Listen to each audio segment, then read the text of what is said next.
नमस्कार दोस्तों, कैसे हैं आप लोग? तो आज हम लोग बेसिक कंसेप्ट में मूल अवधारणाएं में अगली क्लास को देखेंगे और यहाँ से हम लोग शुरू करेंगे। जैसे कि मान लिया जाए कि हमसे कोई बोलने में अगर कोई मिसप्रिंट हो जाता, ये टोंग का है मामला, अगर गलत हो जाता है तो आप लोग हेल्प कीजिएगा कि अगले क्लास में हम उसे सुधार भी कर सकें, सुधार कर लें। ठीक, तो आज देखते हैं, आगे पढ़ते हैं।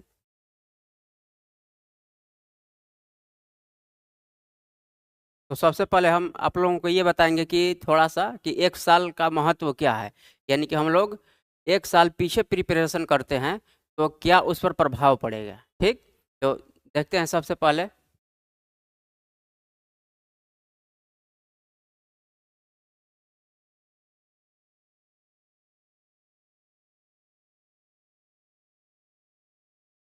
एक साल का महत्व, जैसे कि देखेंगे हम, जैसे कि आप लोग पढ़े होंगे हिस्ट्री में, इतिहास में, महात्मा बुद्ध और महावीर के बारे में। तो सबसे पहले हम लोग देखेंगे कि बुद्ध जी कब, कितने वर्ष की अवस्था में घर छोड़े थे, गृह त्याग किए थे, और महावीर जी कितने समय में। तो सबसे पहले देखेंगे बुद्ध के बारे में। महात्मा बुद्ध,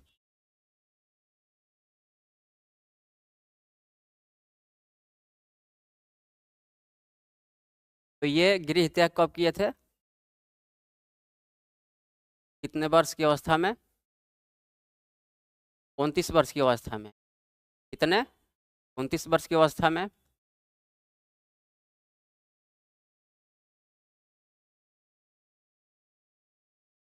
महात्मा बुद्ध 29 वर्ष की अवस्था में। और महावीर स्वामी,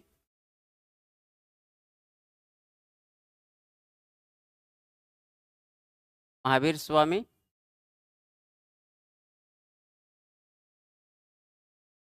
ये 30 वर्ष की अवस्था में ना, 30 वर्ष की अवस्था में, 30 वर्ष की अवस्था में। तो देखेंगे सबसे पहले कि इनको ज्ञान की प्राप्ति करने में कितना समय लग गया। ज्ञान प्राप्ति, ज्ञान प्राप्ति करने में 6 वर्ष लग गया, यानी कि 35 वर्ष की अवस्था में इन्हें ज्ञान की प्राप्ति हुई। और महावीर स्वामी को 12 वर्ष लग गए, यानी कि 42 साल की, 42 वर्ष, 42 वर्ष की अवस्था में क्या हुआ, 42 वर्ष की अवस्था में ज्ञान की प्राप्ति हुई। तो देखेंगे कि अंतर कितना है। गृह त्याग किए बुद्ध जी कितने हो, 29 वर्ष की अवस्था में, और महावीर जी कितने, 30 वर्ष की अवस्था में। तो अंतर कितना क्या हुआ, 1 साल का। तो 1 साल का अंतर, यानी कि जब ये लोग, 1 वर्ष की इसमें अंतर है घर छोड़ने में, गृह त्याग करने में, और ज्ञान की प्राप्ति की खोज में जब ये लोग गए तो 1 साल का अंतर था। लेकिन ज्ञान की प्राप्ति का जो समय था वो अलग हो गया, यानी कि ये 6 वर्ष में प्राप्त किए तो महावीर स्वामी 12 वर्ष की अवस्था में, 12 वर्ष लगे उनको। तो ये 35 वर्ष की अवस्था में और 42 साल की। तो समझिए दोस्तों, हम लोग देखेंगे कि 1 साल का महत्व क्या है। 1 साल में कितना हो गया, माना अंतर कितना हो गया, उनको 6 वर्ष लग गए और इनको 12 वर्ष लग गए। तो यही है, देखिए, प्रिपरेशन करना है तो, अगर करना ही है तो सही सटीक रणनीति बनाइए और समय रहते हुए उसमें लग जाइए। तो बस यही चर्चा करना है। फिर अब हम लोग देखेंगे टॉपिक, आज आएंगे टॉपिक पर, देखना है हम लोग को। आगे बढ़ते हैं, आइए देखते हैं। कमेंट में भी आप लोग बताते रहिएगा।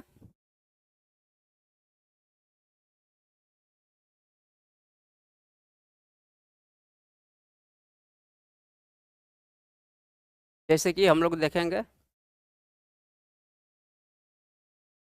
सबसे पहले देखेंगे कृषकों की संख्या, कृषकों की संख्या।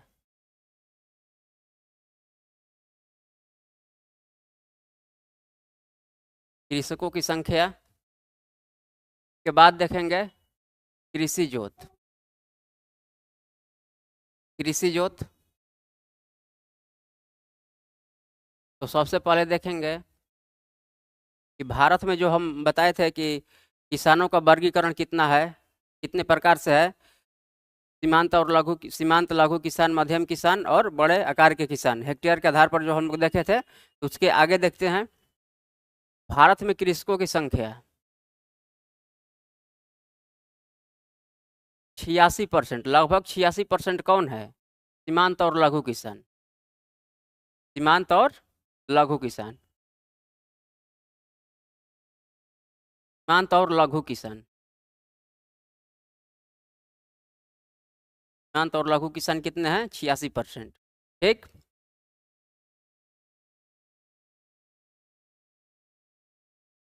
इसके बाद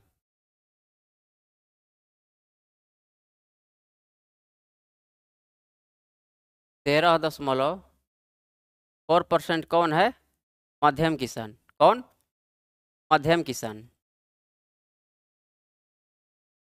मध्यम किसान,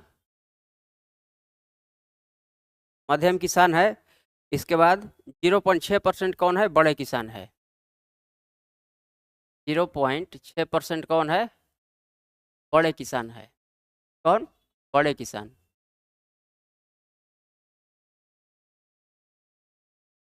बड़े किसान। अब देखेंगे कि भारत में 86% लगभग कौन है? सीमांत और लघु किसान। इसके बाद 13.4% कौन है? मध्यम किसान। इसके बाद 0.6% कौन है? बड़े किसान। अब देखेंगे कि इनके पास कितनी कृषि जोत है, यानी कि कितनी भूमि है। तो देखते हैं,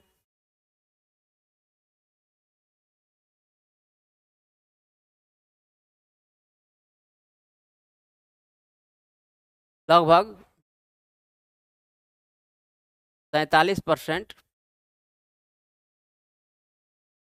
सीमांत और लघु किसान के पास क्या है? कृषि जोत है।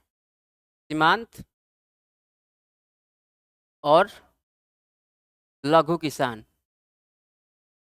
सीमांत और लघु किसान के पास कितना कृषि जोत है? 47%।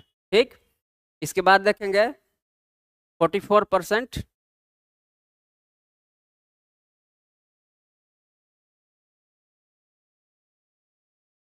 44% किनके पास है? मध्यम किसान के पास। किनके पास? मध्यम किसान। मध्यम किसान के पास है कृषि जोत। इसके बाद 0.9%, 0.9% किनके पास है? तो बड़े किसान के पास है कृषि जोत। बड़े किसान, बड़े किसान के पास है। ठीक, सबसे पहले हम लोग देखेंगे कि 1971 में प्रथम कृषि जनगणना हुई थी। 1971 में प्रथम कृषि जनगणना हुई थी। तो उस समय प्रति हेक्टेयर किसान के पास क्या था?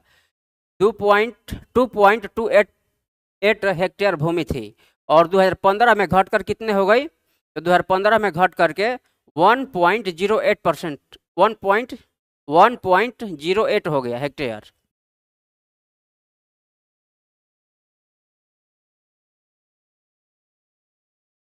देखेंगे कि प्रथम कृषि जनगणना, प्रथम कृषि जनगणना कब हुई थी? 1971 में। 1971 में। उस समय प्रति हेक्टेयर कितना था कृषि जोत? तो प्रति हेक्टेयर कृषि जोत कितना था? तो 2.28 था प्रति हेक्टेयर, प्रति किसान। ठीक, इसके बाद 2015 में घटकर कितना हो गया? तो 2015 में घटकर यह कितना हो गया? 1.08 प्रति हेक्टेयर किसान। ठीक, प्रथम कृषि जनगणना कब हुई थी? प्रथम कृषि जनगणना 1971 में।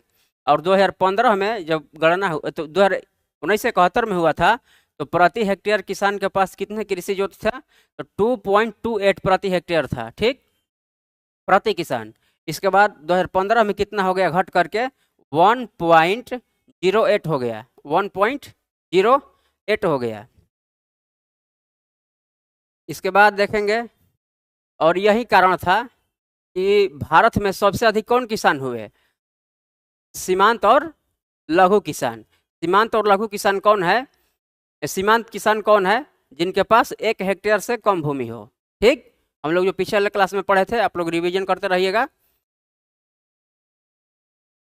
यही कारण है कि 1971 और 2015 में अंतर ये था, ये जब घटकर हुआ कितना 1.08, तो यही कारण है कि भारत में क्या है, सबसे अधिक सीमांत और लघु किसान है। ठीक, इसके बाद देखेंगे, फिर से देखते हैं कि कृषकों की संख्या, भारत में किसानों की संख्या कितनी है। तो सीमांत और लघु किसान कितने हैं, 86% है। सीमांत और लघु किसान कितने हैं, 86% है। इसके बाद मध्यम किसान कितने हैं, मध्यम किसान 13.4% है, जिन्हें अर्ध मध्यम और मध्यम में बांटा गया है।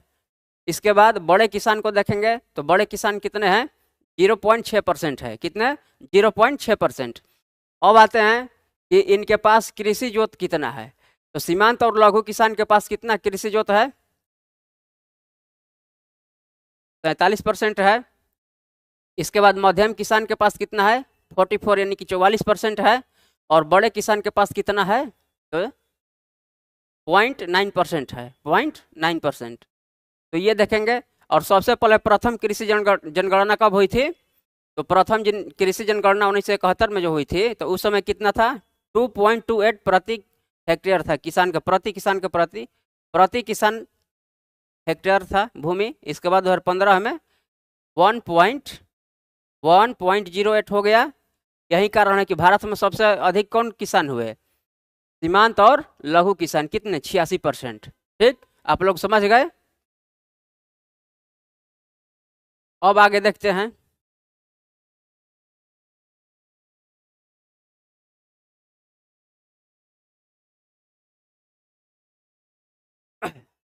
आगे देखते हैं कि भारत में कृषि जोत से संबंधित चुनौती, भारत में कृषि जोत से संबंधित चुनौती।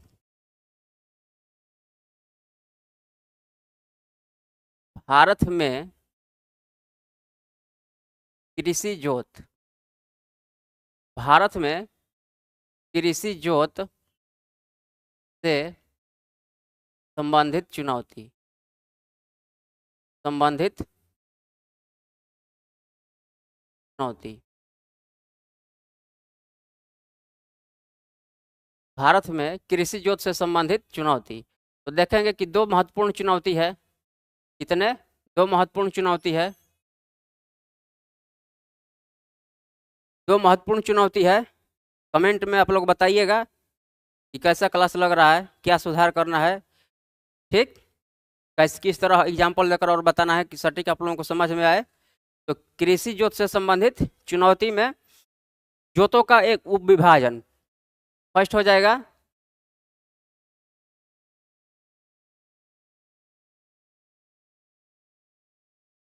फर्स्ट हो जाएगा जोतों का उप विभाजन,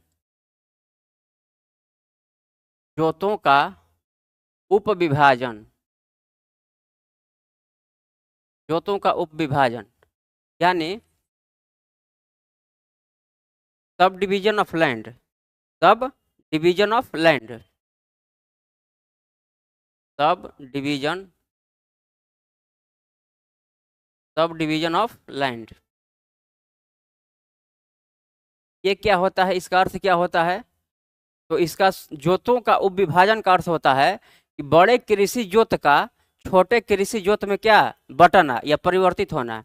ठीक, जैसे मान लीजिए कि एक पिता हो गए ए, इनके दो पुत्र हो गए, दो पुत्र हो गए बी और सी, बी हो गए, सी हो गए। और बी के भी दो पुत्र हुए, बी के भी दो पुत्र हुए और सी के भी दो पुत्र हुए, सी के भी दो पुत्र हुए। यहाँ डी हो गए, ई, एफ और जी। मान लीजिए कि एक पिता हो गए ए, इनके दो पुत्र हुए बी और सी, और बी के भी दो पुत्र हुए डी और ई, सी के भी दो पुत्र हुए एफ और जी। तो मान लीजिए कि पिता ए के पास कितना 4 हेक्टेयर भूमि थी, कृषि भूमि, कितना 4 हेक्टेयर। जब जब बंटवारा होगा तो क्या होगा, बी को कितना मिलेगा, 2 हेक्टेयर मिलेगा, और सी को भी कितना मिलेगा, 2 हेक्टेयर मिलेगा। ठीक, इसके बाद देखते हैं कि अब बी भी अपने पुत्रों में बांटेंगे तो कितना होगा डी को 1 हेक्टेयर मिलेगा और ई को भी कितना मिलेगा, 1 हेक्टेयर। इसमें भी बटेगा तो 1 हेक्टेयर मिलेगा और इसको भी 1 हेक्टेयर।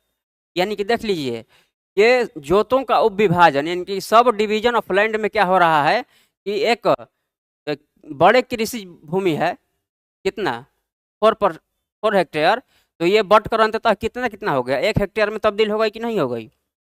ठीक, तो इसका अर्थ क्या हुआ कि बड़े कृषि जोत का छोटे कृषि जोत में उपविभाजन यानी बटना टूटना। ठीक, इसका अर्थ होता है, इसका अर्थ क्या होता है,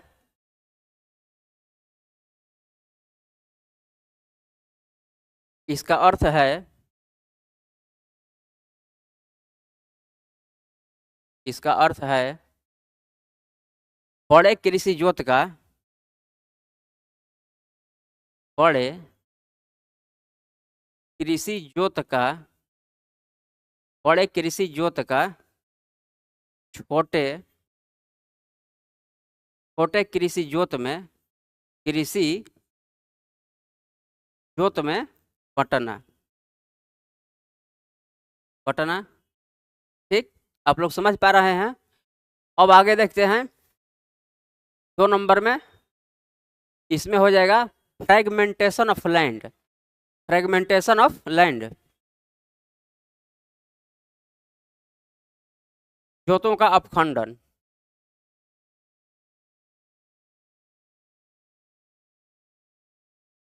2 नंबर में हो जाएगा जोतों का अपखंडन, जोतों का अपखंडन, फ्रेगमेंटेशन ऑफ लैंड।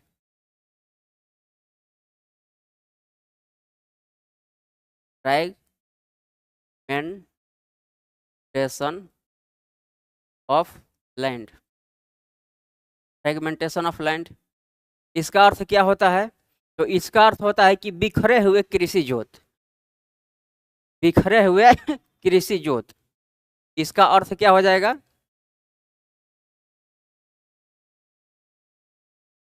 इसका अर्थ हो जाएगा, अर्थ हो जाएगा बिखरे हुए कृषि जोत, बिखरे हुए कृषि जोत, बिखरे हुए कृषि जोत। सपोज दैट मानिए कि किसी के पास अगर भूमि है तो एक भूमि का टुकड़ा मान लीजिए कि पटना जंक्शन है, दूसरा पटना साहिब है, तीसरा पाटलिपुत्रा है, चौथा दानापुर में है। तो इस तरह के जो कृषि भूमि है, कृषि जोत है, क्या है, बिखरा हुआ है, बिखरा हुआ जोत है। तो इसी को क्या बोलते हैं, जोतों का अपखंडन। तो मान लीजिए एक यहाँ हो गया, यहाँ, यही क्या है, ये बिखरा हुआ जोत है, ये बिखरे जोत है, तो यही है। तो इसको भी आप लोग समझ पा रहे हैं कि जोतों का अपखंडन जो होता है, फ्रेगमेंटेशन ऑफ लैंड, इसका अर्थ क्या होता है, बिखरे हुए कृषि जोत। मान लीजिए कि ये है, बी है, सी है, डी है और ई है।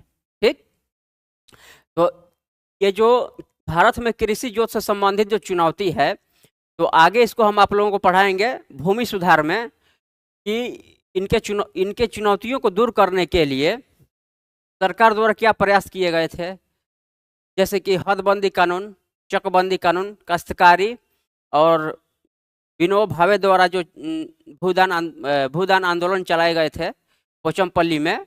तो वे सब क्या थे, ये कितने, ये किस सीमा तक सफल रहे, असफल रहे, क्या कारण था, क्या लाभ था और क्या चुनौती थी। तो इन सब के बारे में हम लोग पढ़ेंगे कहाँ, भूमि सुधार में। ठीक, तो ये लोग आप लोग समझ गए, आगे बढ़ें, कमेंट में बताइएगा आप लोग समझ पा रहे हैं कि नहीं।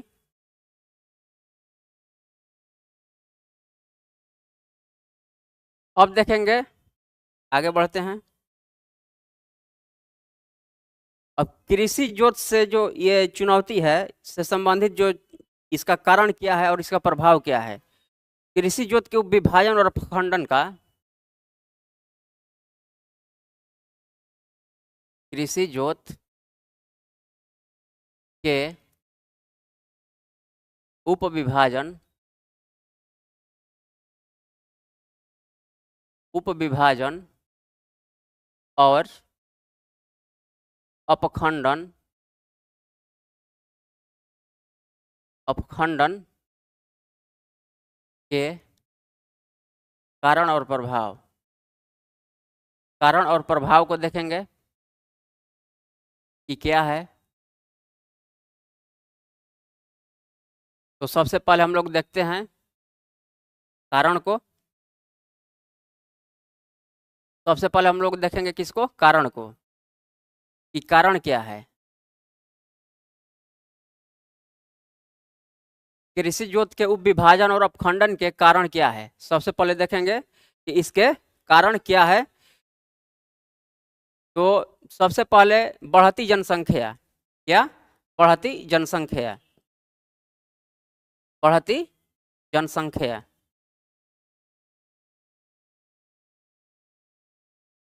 जैसे कि हम लोग देखें कि उपविभाजन में क्या था, एक बड़े बड़े कृषि जोत था, तो उनके जैसे जैसे परिवार बढ़ते गए क्या हुआ, बड़े कृषि जोत छोटे कृषि जोत में क्या हो गए, बदलते गए, परिवर्तित होते गए, बढ़ते गए। तो वही कारण क्या हो जाएगा, बढ़ती जनसंख्या। ठीक, इसके बाद देखेंगे,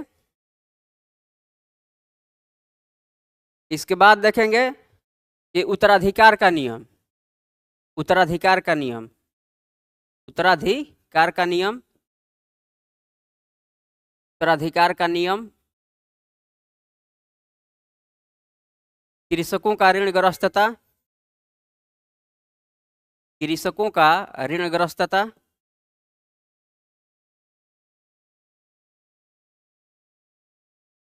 कृषकों का ऋणग्रस्तता,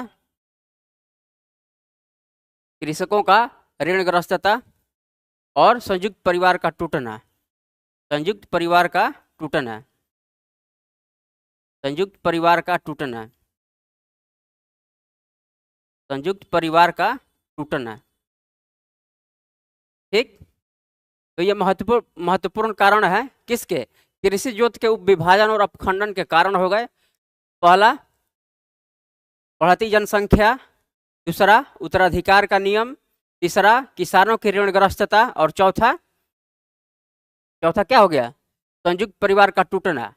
ये सब क्या है, कारण है। ठीक, अब देखेंगे प्रभाव, प्रभाव में देखते हैं कि प्रभाव इसके क्या है, प्रभाव को देखेंगे।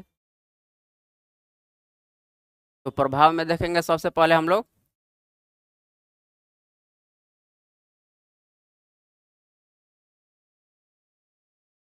तो प्रभाव में देखेंगे कि प्रभाव में क्या होगा, कृषि जोत के आकार में क्या होगी, कमी होगी, वृद्धि होगी। कृषि जोत के आकार में, कृषि जोत, कृषि जोत के आकार, बात करेंगे इसमें कृषि जोत के आकार में क्या परिवर्तन होगा। इसके बाद कृषि में प्रच्छन्न बेरोजगारी क्या होगी, कृषि में प्रच्छन्न बेरोजगारी, कृषि में प्रच्छन्न बेरोजगारी,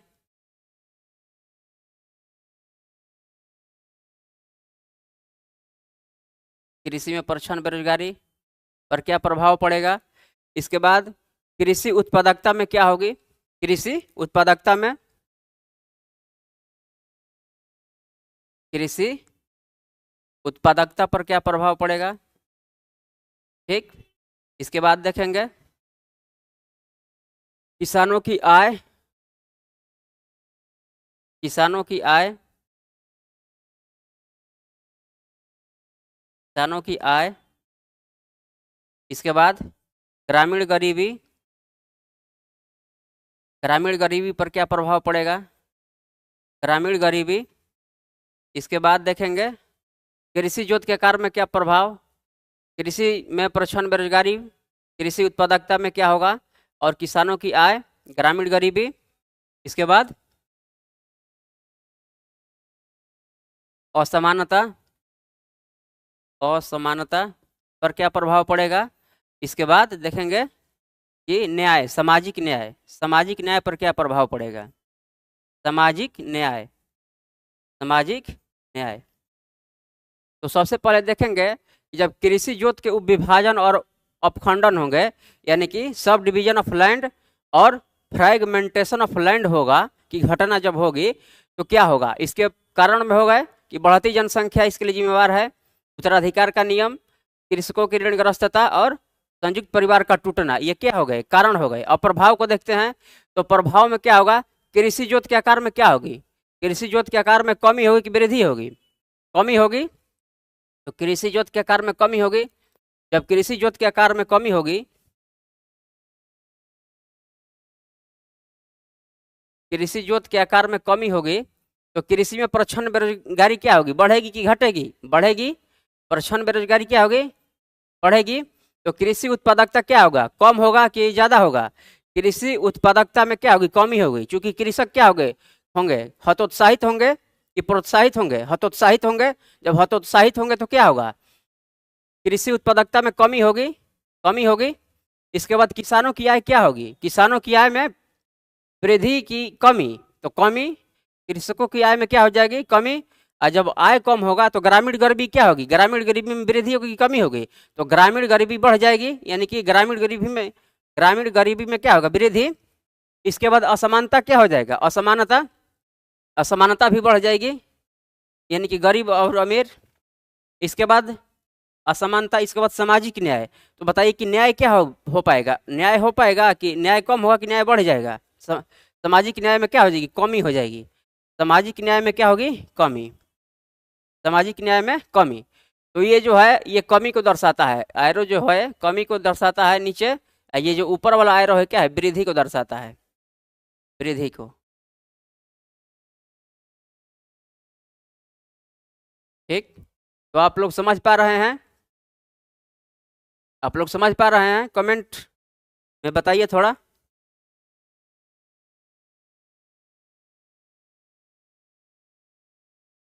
कमेंट में बताएं आप लोग।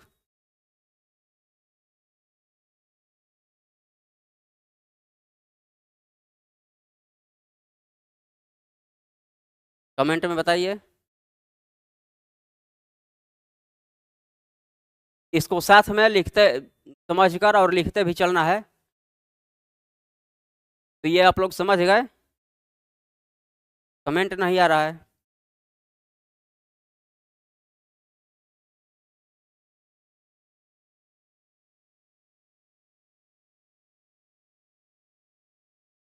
तो आगे बढ़ें। ठीक है। अब देखते हैं कि भारत में श्रम आधारित और पूंजी आधारित उद्योग, भारत में श्रम आधारित और पूंजी आधारित उद्योग, labour intensive and capital intensive industry. Bharat में श्रम आधारित उद्योग, श्रम आधारित उद्योग, श्रम आधारित उद्योग और पूंजी आधारित उद्योग में क्या अंतर है? पूंजी आधारित उद्योग, पूंजी आधारित उद्योग।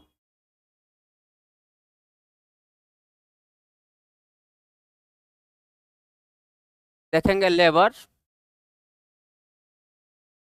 Intensive and capital intensive, capital intensive industry, intensive industry.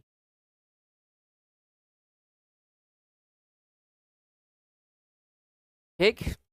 इसके बारे में देखते हैं कि यह क्या है।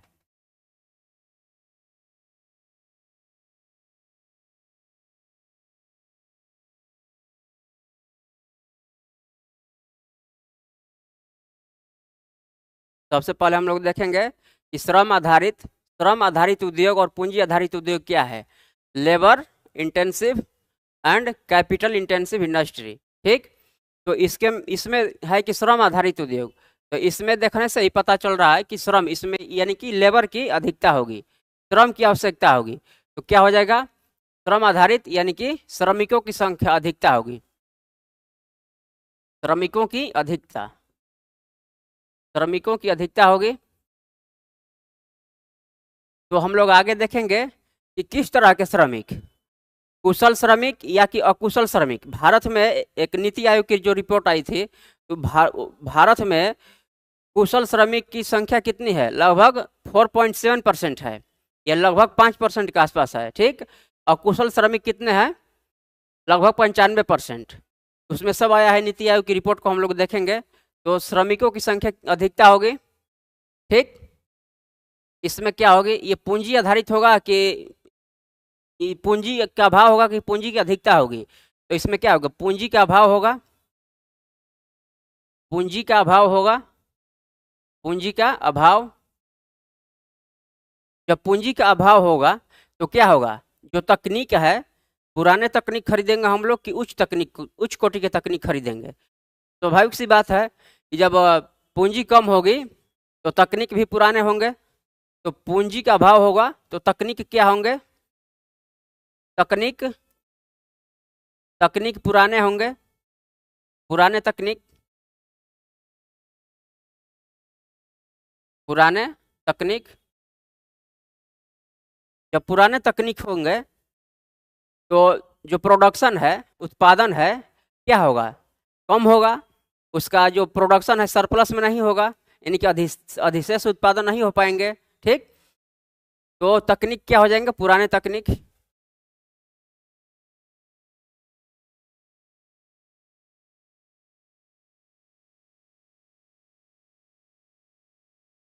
इसके बाद देखेंगे किस में, पूंजी आधारित। तो इसमें क्या होगा, पूंजी की उपलब्धता होगी, पूंजी की उपलब्धता अधिक है। पूंजी का जो निवेश है, पूंजी का निवेश, पूंजी का निवेश अधिक होगा, पूंजी का निवेश, पूंजी का निवेश,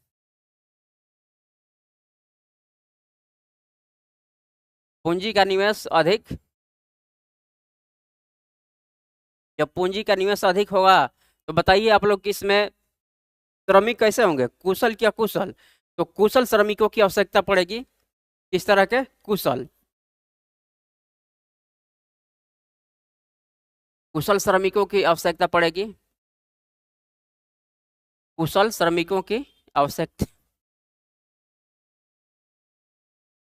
कुशल श्रमिकों की आवश्यकता, कुशल श्रमिकों की आवश्यकता।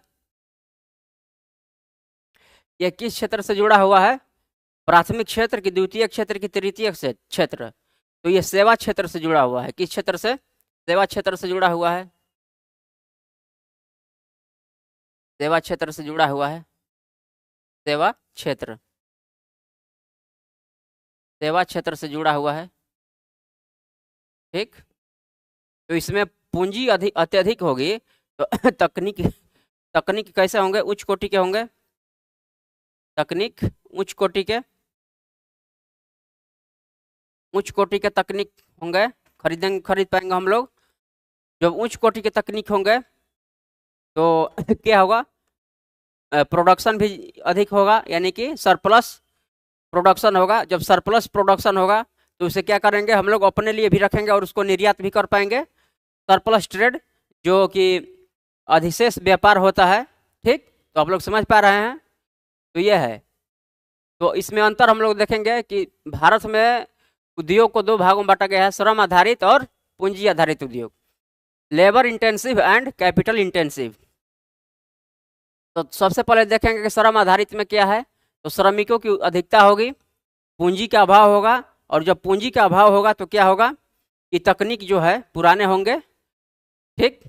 इसके बाद देखेंगे पूंजी में, तो पूंजी या निवेश क्या होगा, इसमें अधिक होगा। जब निवेश अधिक होगा तो उच्च कोटि के क्या होंगे, तकनीक खरीद पाएंगे हम लोग, ठीक। इसके बाद कुशल श्रमिकों की आवश्यकता होती है, पूंजी आधारित उद्योग में कुशल श्रमिकों की, स्किल्ड लेबर की आवश्यकता होती है। और इसमें यह किस क्षेत्र से जुड़ा हुआ है, तो टर्शियरी सेक्टर से जुड़ा हुआ है, तृतीय क्षेत्र से जुड़ा हुआ है, ठीक। तो ये है। तो फिर हम लोग देखेंगे कि जो नीति आयोग की जो रिपोर्ट थी, नीति आयोग की जो रिपोर्ट, तो उसमें स्किल्ड लेबर कितना है, कितना परसेंट और देशों में है। तो बढ़े आगे।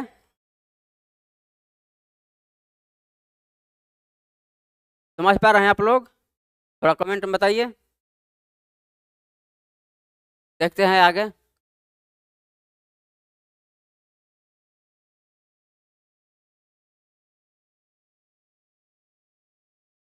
तो नीति आयोग की रिपोर्ट है, नीति आयोग की रिपोर्ट,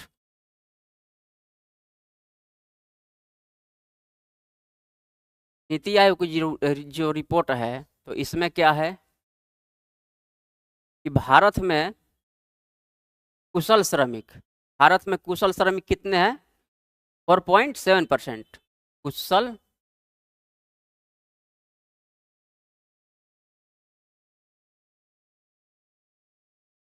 भारत में कुशल श्रमिक कितने हैं?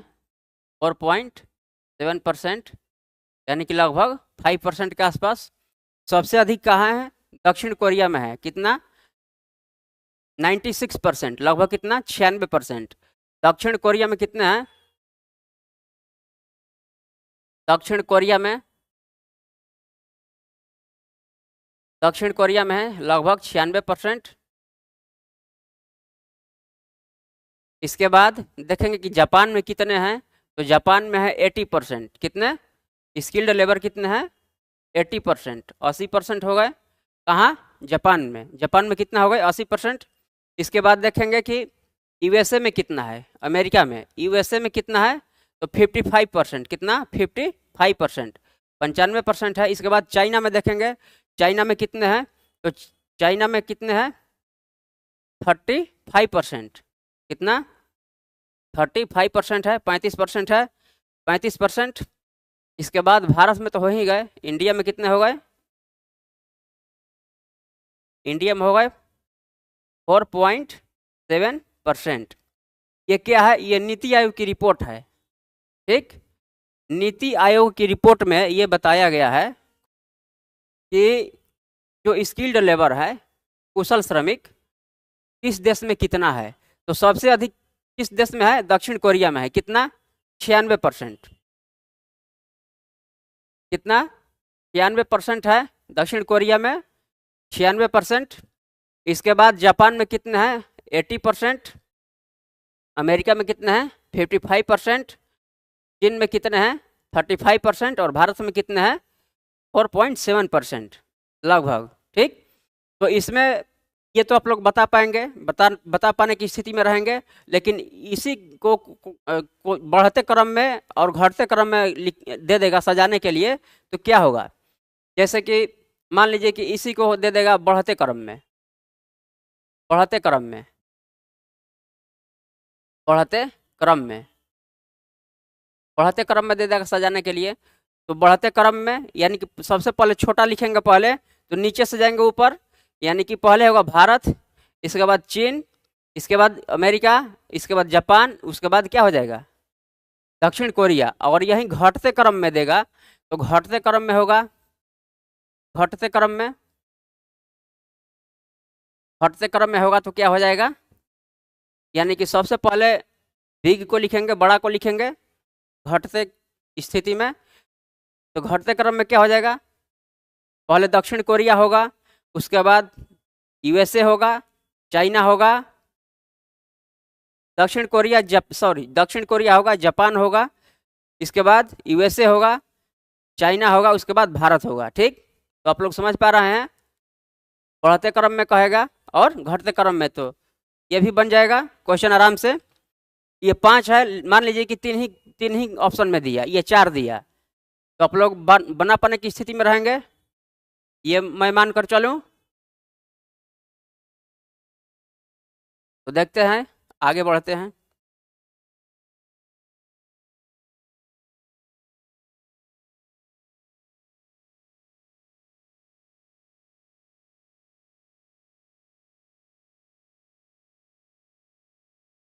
अब देखेंगे हम लोग MSME।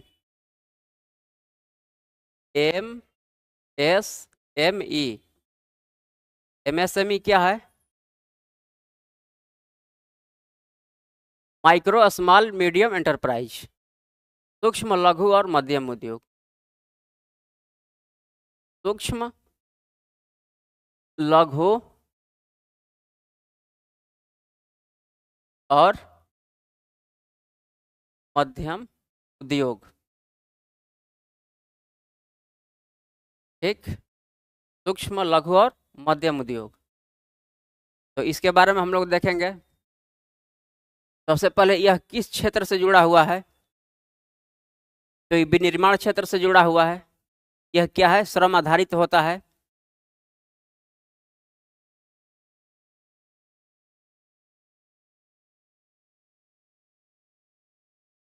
जो MSME होता है श्रम आधारित उद्योग है, श्रम आधारित उद्योग होता है, श्रम आधारित उद्योग होता है,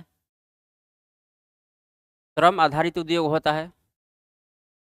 ये क्या होता है? श्रम आधारित उद्योग होता है, क्योंकि यह विनिर्माण क्षेत्र से जुड़ा हुआ है। इसके बाद कृषि के बाद, कृषि के बाद यह दूसरा सबसे बड़ा रोजगार प्रदाता क्षेत्र है। क्या है? कृषि के बाद दूसरा सबसे बड़ा रोजगार प्रदाता क्षेत्र है। कृषि के बाद, कृषि के बाद, कृषि के बाद दूसरा बड़ा रोजगार प्रदाता क्षेत्र, रोजगार प्रदाता क्षेत्र है, ठीक। इसके बाद देखेंगे कि लगभग कितने लोगों को रोजगार देता है ये?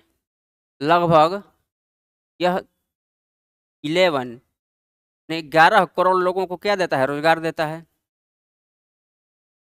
करोड़ लोगों को रोजगार देता है, लोगों को रोजगार देता है।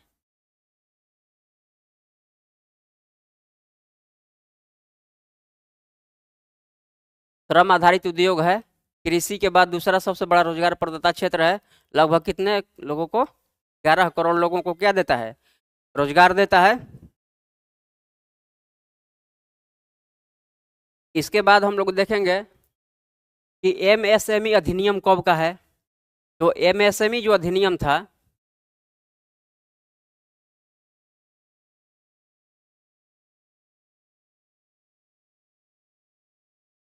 MSME अधिनियम 2006 का था। MSME अधिनियम, MSME एक्ट कब का था? 2006 का, 2006 का था। तो इसमें क्या हुआ कि सरकार ने 2020 में क्या की? इसकी नई परिभाषा दी। किसकी? MSME की नई परिभाषा दी, 2 आधारों पर। कितने? 2 आधारों पर परिभाषा दी। पहला निवेश और दूसरा टर्नओवर। टर्नओवर का अर्थ है कारोबार। टर्नओवर का क्या अर्थ है? कारोबार। तो ये कारोबार क्या होता है? इसका अर्थ क्या है? तो इसका अर्थ होता है कुल बिक्री से होता है, ना कि कुल लाभ से। यानी कि इसमें निवेश भी शामिल रहेगा, ठीक। आप लोग समझ पा रहे हैं? तो MSME एक्ट 2006 का है। 2020 में सरकार ने क्या की कि इसे परिभाषित की, नई परिभाषा दी। परिभाषा दी कितने आधारों पर? 2 आधारों पर। 2 आधारों पर, 2 आधारों पर, एक निवेश और दूसरा टर्नओवर। निवेश और टर्नओवर। टर्नओवर, टर्नओवर का अर्थ क्या होता है? कारोबार। कारोबार। तो क्या टर्नओवर का अर्थ क्या होता है? कारोबार का अर्थ क्या? कुल लाभ से होता है कि कुल बिक्री से होता है? कुल बिक्री से होता है, ठीक। क्या होता है? कुल बिक्री से होता है। अब देखेंगे ये जो परिभाषा थी, सूक्ष्म उद्योग के लिए कितना थे, लघु उद्योग के लिए और मध्यम उद्योग के लिए कितना कितना था। यानी कि सूक्ष्म उद्योग कितना निवेश कर सकता है अधिकतम, और कितना टर्नओवर कमाई कर सकता है, ठीक, कारोबार कर सकता है। इसके बाद मध्यम उद्योग कितना का निवेश करेगा और कितना कारोबार कर सकता है, ठीक।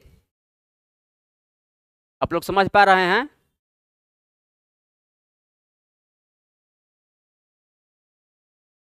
तो देखते हैं, समझिए पहले आप लोग, उसके बाद हम लिखने के लिए मौका देंगे जितना पहले समझा रहे हैं उतना समझने पर आप लोग फोकस कीजिए, ठीक। तो देखते हैं पहले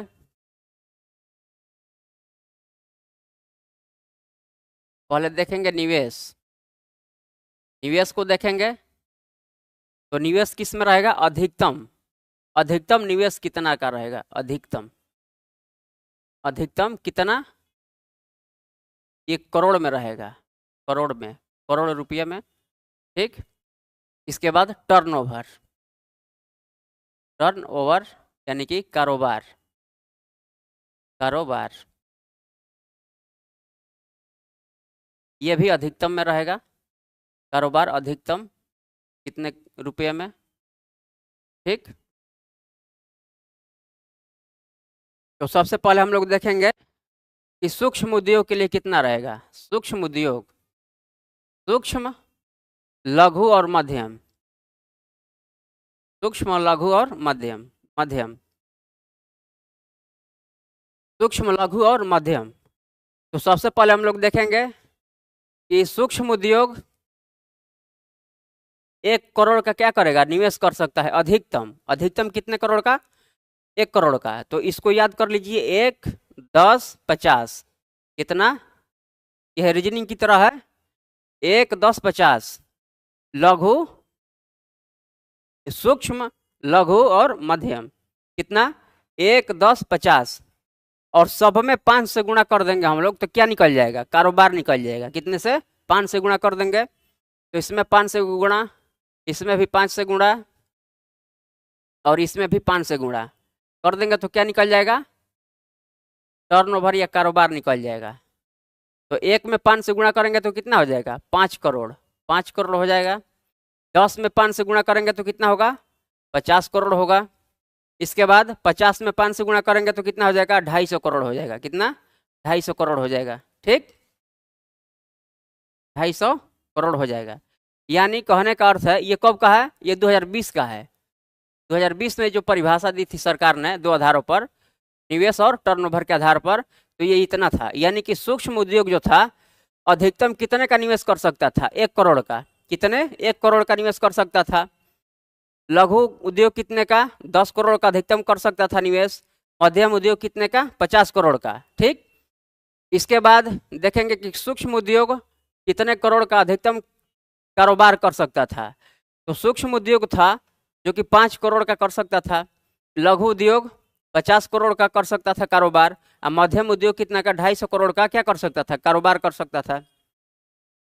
इसके बाद ये 2020 के तहत, अब जो वर्तमान में जो है इसमें क्या हुआ है कि इसमें परिवर्तन किया गया है, बदलाव किया गया है, तो उसको हम लोगों को देखना है। ये करंट से क्या है? रिलेटेड है, जुड़ा हुआ है। तो ये अगले एग्जाम में भी पूछेगा, पूछने की संभावना है। तो देखेंगे कि निवेश में लगभग कितना? 2.5 गुने की वृद्धि हुई है। कितना? 2.5 गुने की। और कारोबार में कितने गुने की? 2 गुने की वृद्धि हुई है। तो वर्तमान में देखेंगे, यहाँ पे वर्तमान में देखेंगे हम लोग, वर्तमान में देखेंगे तो निवेश में कितना?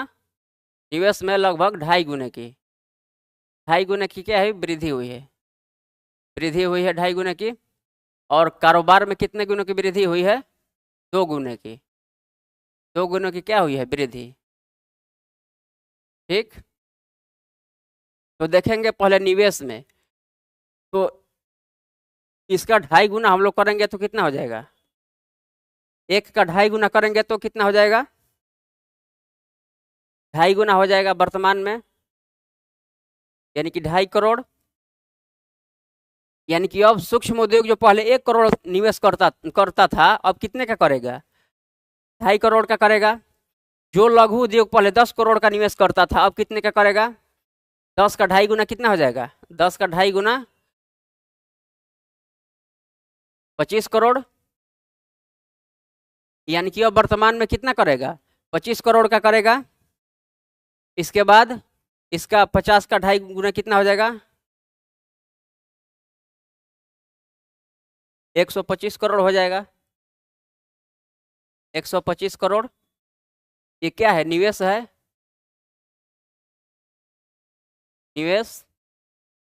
इसके बाद कारोबार, तो कारोबार में क्या हो जाएगा, 2 गुना वृद्धि। 2 गुना वृद्धि तो यहाँ नीचे लिख देते हैं। कारोबार वर्तमान वाला है, जो कि वर्तमान वाला आप लोग चार्ट बना लीजिएगा, आगे इसके इसके आगे बनाइएगा।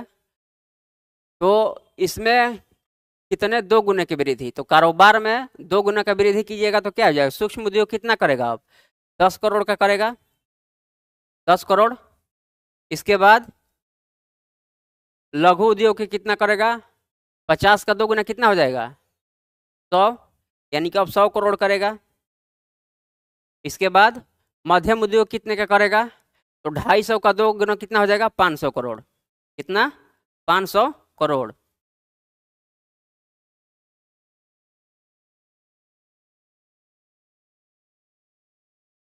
कितना, 500 करोड़।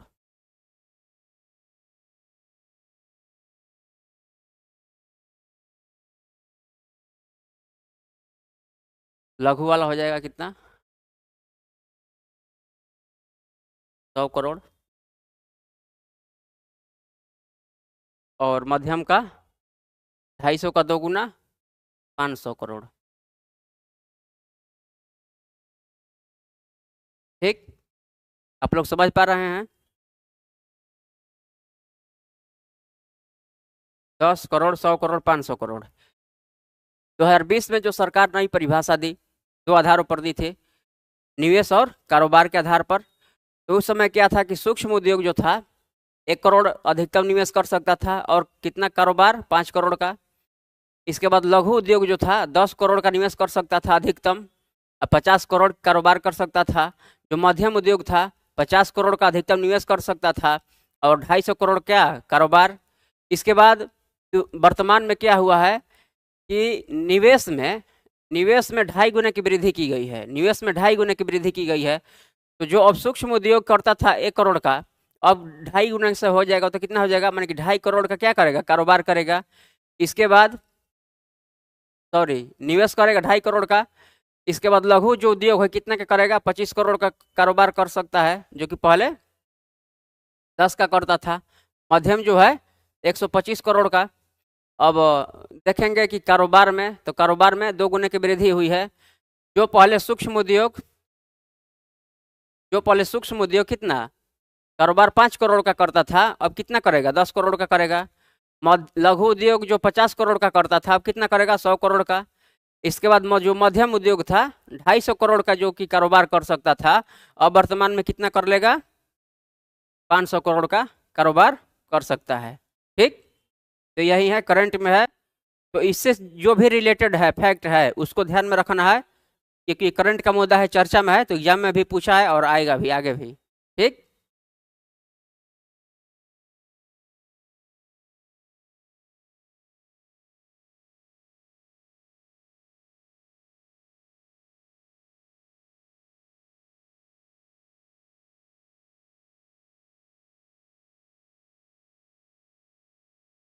तो इतना हो गया। तो एक मेंस का जैसे कि क्वेश्चन हम लोग कल करेंगे, मेंस का क्वेश्चन। इसके बाद हम देखते हैं कि मेंस का क्वेश्चन क्या है, हम लोग लिख पाने की स्थिति में है कि नहीं है। जो हम आप लोगों के समक्ष जो कमिटमेंट किए थे, तो क्या जैसे कि 5 स्तंभ बताए थे शुरू में, कि पहले एसिमुलेट करेंगे, आत्मसात करेंगे, किस चीज़ को छोड़ना है, किस चीज़ को पढ़ना है। इसके बाद फील करेंगे, इकोनॉमी को फील करेंगे। इसके बाद क्या करेंगे, समझेंगे, अंडरस्टैंडिंग। इसके बाद क्या करेंगे, राइट लिखने का काम करेंगे। उसके बाद डिबेट। तो डिबेट का मेरा मकसद ये था कि इकोनॉमी को पढ़ने के बाद, चाहे आपका कोई सहपाठी हो, या कोई टीचर हो, या कोई इकोनॉमी के बड़ा जानकार हो, तो आप उसके साथ डिबेट करने की स्थिति में रहेंगे। ये मैं दावे के साथ उस दिन भी कहा था, और उसी पर हम लोग काम करेंगे आगे मिल करके। तो ये है, तो देखते हैं आगे क्वेश्चन को। तो मेंस का जो क्वेश्चन है क्या है, लिख लेंगे आप लोग, मेंस क्वेश्चन।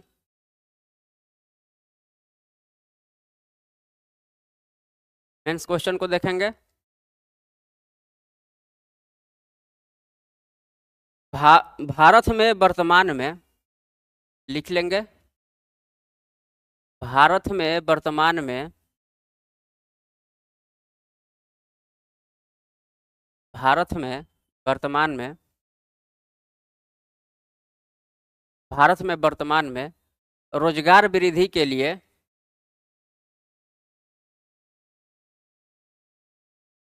रोजगार वृद्धि के लिए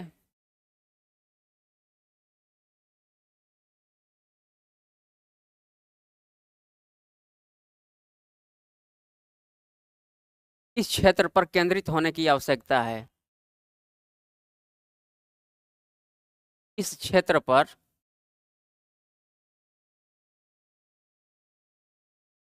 इस क्षेत्र पर केंद्रित होने की आवश्यकता है।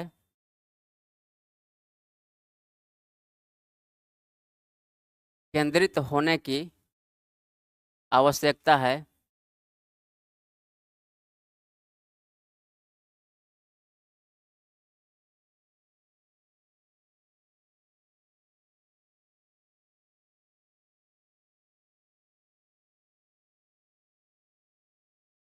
आवश्यकता है अथवा सरकार द्वारा किसको अथवा सरकार द्वारा किसको